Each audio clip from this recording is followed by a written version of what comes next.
Salam dan bahagia Ibu dan Bapak Guru. Selamat datang kembali di modul kurikulum operasional Satuan Pendidikan.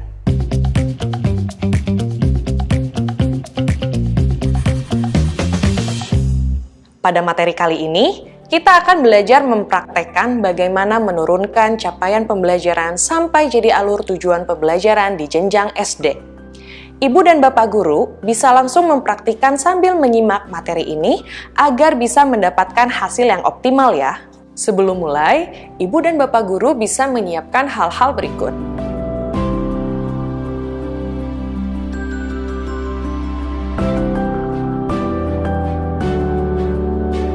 Seperti yang sudah kita pelajari, ATP disusun untuk membantu murid mencapai CP secara bertahap. Saat merumuskan ATP, akan lebih baik jika kita menggunakan pendekatan desain mundur. Dalam modul ini, kita akan belajar langkah yang bisa Ibu dan Bapak Guru gunakan dalam merumuskan ATP dan TP. Yuk, kita coba pelajari satu-satu.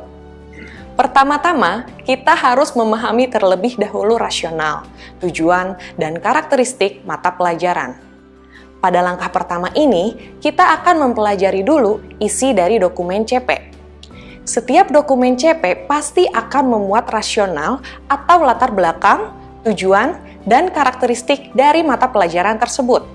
Pemahaman terhadap ketiga hal tersebut akan menjadi fondasi dan kerangka berpikir kita dalam menentukan TP dan merancang kegiatan pembelajaran. Ada beberapa pertanyaan kunci yang bisa membantu di langkah ini. Silahkan Ibu dan Bapak Guru membuka dokumen CP yang telah disiapkan dan memahami rasional, tujuan, dan karakteristik mata pelajaran yang diajarkan. Setelah memahami rasional, tujuan, dan karakteristik mata pelajaran, kita beranjak ke tahap kedua, yaitu cara menguraikan CP. Untuk satu fase, setiap CP akan memuat dua hal berikut. Pertama, kompetensi yang diharapkan dalam setiap elemen mapel. Kedua, konten esensial yang menjadi roda untuk mencapai kompetensi. Pada kurikulum yang lalu, kita mengenal kompetensi sikap spiritual, sikap sosial, pengetahuan, dan keterampilan yang dijabarkan secara terpisah.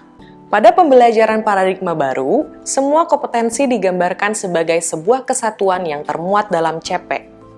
Saat menguraikan CP, Ibu dan Bapak Guru perlu membaca dan menemukan kompetensi-kompetensi yang diharapkan dari murid pada akhir fase serta konten esensialnya. Mari kita perhatikan contoh capaian pembelajaran untuk mapel IPAS. Ada dua elemen pada mata pelajaran IPAS, yaitu pemahaman sains dan keterampilan proses atau keterampilan inquiry.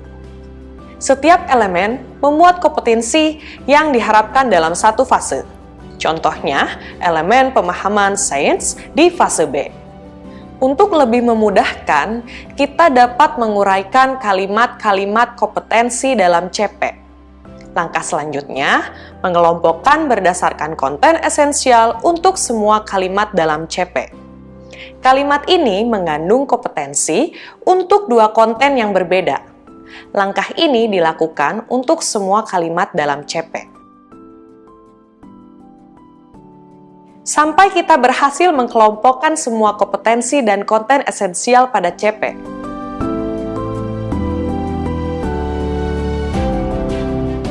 Selanjutnya, mari kita uraikan kembali elemen berikutnya.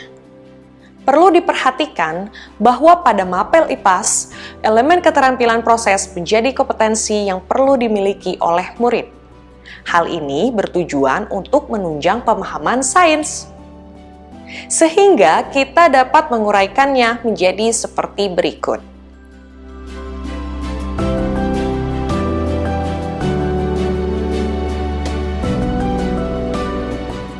Keterampilan proses menjadi karakteristik mata pelajaran IPAS. Saat kita menguraikan CP untuk mata pelajaran yang lain, maka hasilnya akan berbeda. Karena karakter serta elemennya juga berbeda. Oleh karena itu, penting bagi kita untuk memahami karakter dan elemen mata pelajaran saat di langkah pertama. Sekarang, silahkan Ibu dan Bapak Guru membuka dokumen CP yang telah disediakan kembali dan mencoba menguraikannya untuk 1-2 kompetensi. Selanjutnya, mari menentukan ATP. Setelah menguraikan CP dan materinya, selanjutnya kita bagi kompetensi tersebut ke dalam jenjang kelas 1 fase dan alokasi waktunya. Tujuannya adalah untuk membentuk sebuah alur. Ingat, perhatikan total waktu dalam 1 tahun saat menentukan alokasinya. Untuk satu kompetensi pemahaman bisa saja ditargetkan di satu jenjang kelas atau dibagi ke dalam 2 jenjang karena ada pertimbangan seperti kompleksitas atau tahapan perkembangan murid. Hal ini diserahkan kepada guru masing-masing yang paling memahami kebutuhan muridnya. Sekarang, silahkan Ibu dan Bapak Guru coba tentukan alokasi waktu dan kelas untuk CP yang sudah diuraikan pada langkah ketiga. Setelah itu, guru pada fase A sampai C disarankan untuk berkumpul dan saling berbagi ATP yang sudah disusun. Tujuannya adalah agar dapat melihat kesinambungan antar fase. Langkah berikutnya, merumuskan TP pada ATP yang sudah disusun. Ada beberapa pertanyaan kunci yang dapat membantu kita saat melakukan tahap ini. Misalnya, apa pemahaman bermakna yang bisa dipelajari dari materi ini? Pemahaman bermakna dapat membantu kita menjelaskan manfaat pembelajaran dan tujuan mempelajari sebuah materi ajar. Misalnya, murid memahami bahwa perubahan wujud benda banyak terjadi di sekitar mereka. Kemudian, dari pemahaman tersebut, murid dapat mengidentifikasi berbagai proses perubahan wujud benda dalam kehidupan sehari-hari.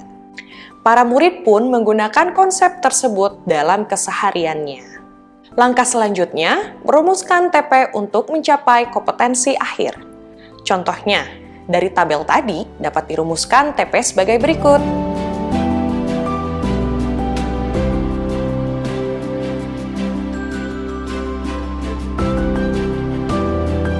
Pertanyaan yang kemudian muncul adalah, bagaimana pembagian ruang lingkup materinya?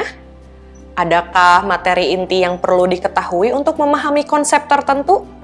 Untuk itu, kita perlu menentukan ruang lingkup materinya. Tujuannya adalah untuk mendukung murid mencapai tujuan pembelajarannya.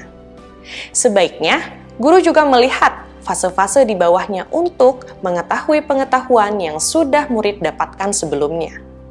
Contohnya, agar murid dapat memahami konsep perubahan wujud, maka perlu dulu untuk memahami konsep wujud benda dan karakteristiknya, sehingga ruang lingkup materinya adalah 2 hal berikut. Langkah selanjutnya adalah menentukan rencana asesmennya. Untuk membuktikan bahwa tujuan pembelajaran telah tercapai, maka tentukanlah indikator pencapaian kompetensi yang akan murid tunjukkan. Indikator ini bisa ditentukan dalam bentuk produk akhir, misalnya sebagai berikut.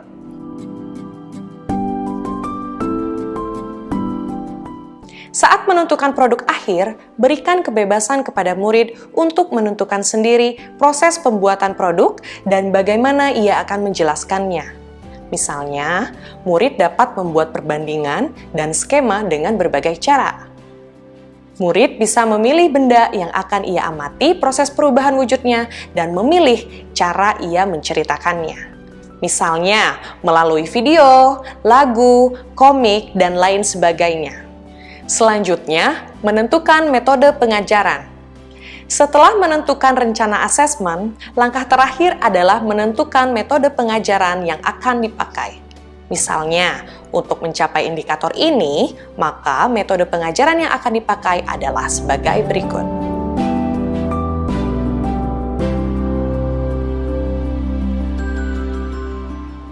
Untuk metode yang dilakukan secara berkelompok, guru dapat mengkelompokkan murid berdasarkan minat atau tingkat kemampuannya.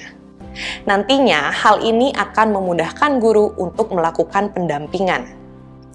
Ibu dan Bapak Guru, melalui langkah 1-6, kita dapat melihat gambaran bagaimana CP diturunkan menjadi alur dan tujuan pembelajaran. Yuk praktikkan langkah 1-6 untuk semua kompetensi yang termuat dalam CP untuk satu fase. Dengan begitu, Ibu dan Bapak Guru akan memiliki gambaran rencana pembelajaran dalam satu fase.